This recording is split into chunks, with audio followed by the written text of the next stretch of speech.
F and Sharp presents starfruit and one way to utilize it.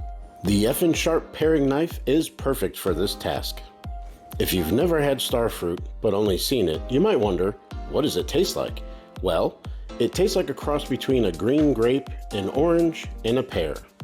It is sweet with a hint of tartness, and you can eat the skin. Where does this fruit get its nickname? Well, there you have it. Often used for a garnish on a fancy cocktail, perhaps a simple syrup, a sorbet, and a simple fruit salad. But here I'm going to show you a starfruit tart.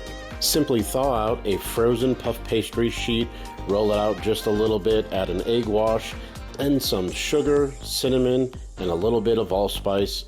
Top it with the starfruit, add a little bit more of that sugar, allspice, and cinnamon, bake it at 400 degrees for about 25 minutes, cut it into serving size pieces, and then top it with your favorite ice cream, maybe a little bit of whipped cream, and there you have an awesome, quick, easy dessert. Visit fandsharp.com for more.